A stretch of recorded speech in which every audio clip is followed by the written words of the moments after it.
Today we're going to be doing session 2 of the Lander Associates Bite-Size Leadership Series, and we're going to be focusing on performance, which is an extract from course 2 of our CMI qualification series, which we told you about on session 1. So we're going to start with performance management, and we're going to look at what is a high achieving team. One of the first things you have to do as a manager within the team, if you want to build great performance within your people, is to make sure you know what a high achieving team looks like, what you want your team to look like, so that you can communicate those expectations. What you have to do as a manager within the team, if you want to build great performance within your people, is to make sure you know what a high achieving team looks like, what you want your team to look like, so that you can communicate those expectations to your people clearly. So what is performance management? What's it all about? I'd first of all like to dispel a myth about performance management. Performance management is not just about managing underperformance. Performance management is about building high achieving teams, high performing teams, and high performing individuals within those teams. So let's look at that in a bit more detail. It's about getting results. It's about focusing on getting the best from people and helping them to achieve their potential. It isn't just about managing people who are underperforming. The starting point for any performance management that you're going to do is to make sure you have clear goals and objectives. And as we saw from session 1, you need to make sure your people are aligned, in fact engaged with the business, because that way they'll bring extra energy, extra work, extra ideas, and therefore higher performance into the workplace automatically. And part of that is to aligning them to not only your vision, but of course to clear goals and objectives for the coming month, the coming quarter, whenever you measure, whatever the measurement time frame it is that you use. It's also about expectations. So effective performance management is about establishing a framework so that the individual and the team performance can be monitored and developed.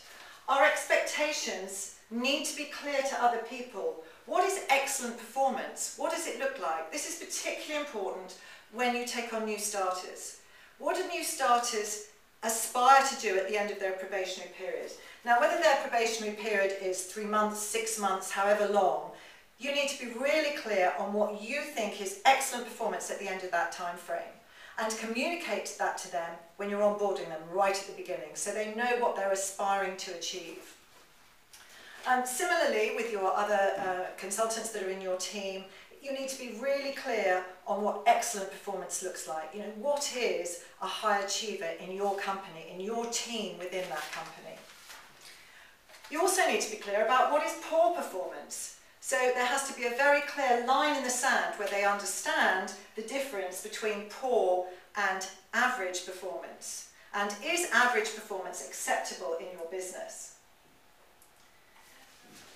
Another very important step is to make sure that you know the difference and communicate the difference between unsatisfactory performance and unacceptable performance. Now, unsatisfactory performance is where somebody is performing below their potential. You know, it's not satisfactory that they're not achieving the highest goals that they potentially could. But it isn't unacceptable. They're probably billing target or just around budget or target or just under or fractionally over. But they're not flying away. They're not going from good to great. So that's unsatisfactory performance in your eyes as the leader. But unacceptable performance is a completely different thing. This is underperforming, and it means that you can't accept that status quo to remain in the business, and you need to act on that. Now, managing performance is managing underperformance in particular is personal. We try not to make it personal, but if it isn't personal to the individual, it's personal to you. If you have to go into a room one-on-one with someone as the team leader and talk about the fact that your person is not performing well, that is not an easy conversation.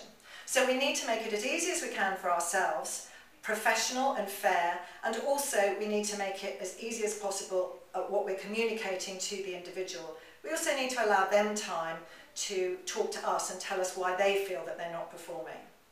Now, there's some clear do's and don'ts that will minimise the emotive side of this sort of meeting, this underperformance meeting. So let's have a look at those now. Do be crystal clear on the minimum standards. Now, we talked about drawing that line in the sand. It's very important that people know what is unacceptable in your business. If they don't know what unacceptable is, how can they aspire to work above that level?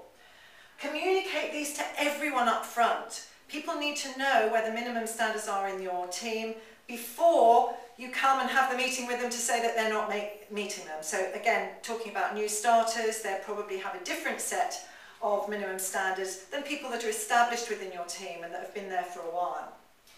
Make sure you have a very good getting back on track process. Now, we're not talking punitive or disciplinary here. We're talking about simply helping people to get back on track if they've slightly deviated from where they want to be. So make sure that you have that process, and again, remember from the first session we talked about 61% impact on someone's performance comes from the way you communicate to the people who directly report into you. So make sure, again, communicate this to everyone up front. Vital. Feedback on performance, regular feedback on performance is always going to be useful to help people improve. But if you are dealing with underperformance, feedback on performance and evidence that you have seen and observed, not on personality or opinion. Make it objective, not subjective. Even if your problem with the problem the person has might be with attitude, it still can't be personally about them and their personality. It needs to be about how that attitude translates into behaviour in the workplace and how you would like to see that improved. Do agree an action plan and have a specific time frame. If somebody's underperforming, they need to know how long have they got to get back on track. And many recruitment companies leave this too long. You know, if someone doesn't have the aptitude to do the job, then you're going to know that after a 3-month period. Extending a probationary period to 6 months isn't going to be a good idea if you believe someone should have got the job down to basic minimum standards within that 3 months. If you feel it takes 6 months for someone to learn the job, extend your probationary period. If it's an experienced person and you've got that action plan, if they get back on track within a shorter space of time than the time frame you've agreed, great. Operations go back to normal and they can just get on with the job as usual. It might have just been a glitch in their performance.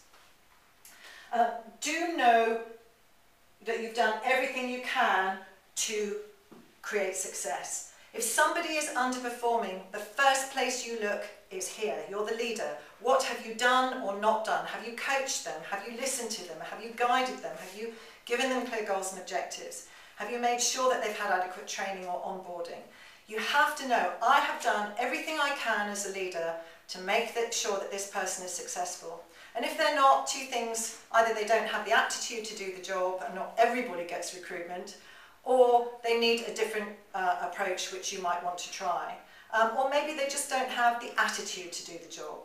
Either way, you need to take either when they finish their getting back on track process, if it's not working, it either goes to disciplinary, or you have a conversation with them about what possibilities and options are open to you both going forwards. When you're having an underperformance meeting, don't go in angry. Don't threaten people with the consequences, i.e. don't say, if you don't get target at the end of this month, you're out. That is not a good motivator. It does motivate people, but motivating by fear has negative consequences on the whole team. Don't go straight to disciplinary. Always have your getting back on track process first. Don't lose your cool. Even if someone's attitude is difficult, you're the leader. You've got to keep your cool. Never go into an underperformance meeting or a performance meeting ill-prepared. You need to know what you're talking about. Facts, figures, evidence. Don't accept excuses. There might sometimes be mitigating circumstances why somebody isn't performing, and you can take those under consideration. But we all know excuses when we hear them, and you can't accept them if you're going to have a high-performing team. Don't compromise on your standards. If your minimum standards are set, those are the expectations you have. And make sure that you don't compromise on them in an underperformance meeting. You might need to be flexible with them to build someone back up to the right level of performance. What we really need to do is getting what we call the above-the-line mentality in your team, if you're going to have a high-achieving team and high-performing individuals. So the above-the-line mentality is where you've got your minimum standards clearly drawn in the sand, and then targets will be above the line. So targets, the only time you'll be below the line, unless you're underperforming, will be when you're a new starter. You come on board here and you aspire over your probationary period to get up to minimum standard level. From then on in, you'll be agreeing targets with people to get higher performance. So create, as the leader within your team, create that above the line mentality for your people. So to ensure that you're monitoring and measuring where everybody is and making sure that people are working above the line, you need to be measuring and monitoring their performance as you go. You'll all be familiar with KPIs and activities and ratios, and this is what you need to decide what it is you're going to measure.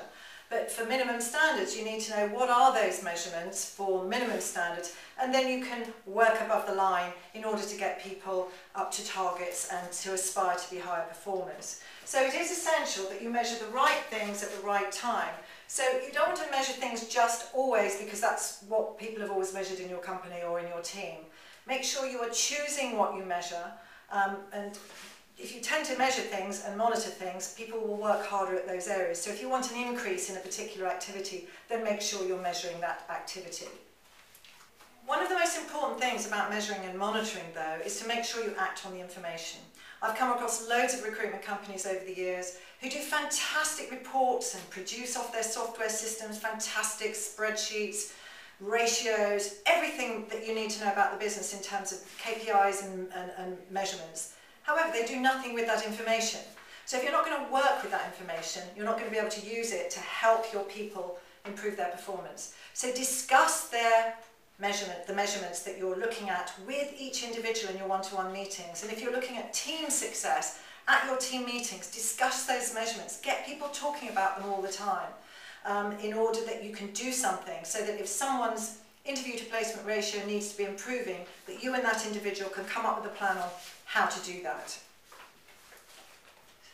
So we need to make sure we're consistently measuring the right things. But one thing I want to highlight here is measure great performance as much as poor performance. Don't get sucked into always looking at underperformance as your key activity as a leader. Performance management is about helping people go from good to great.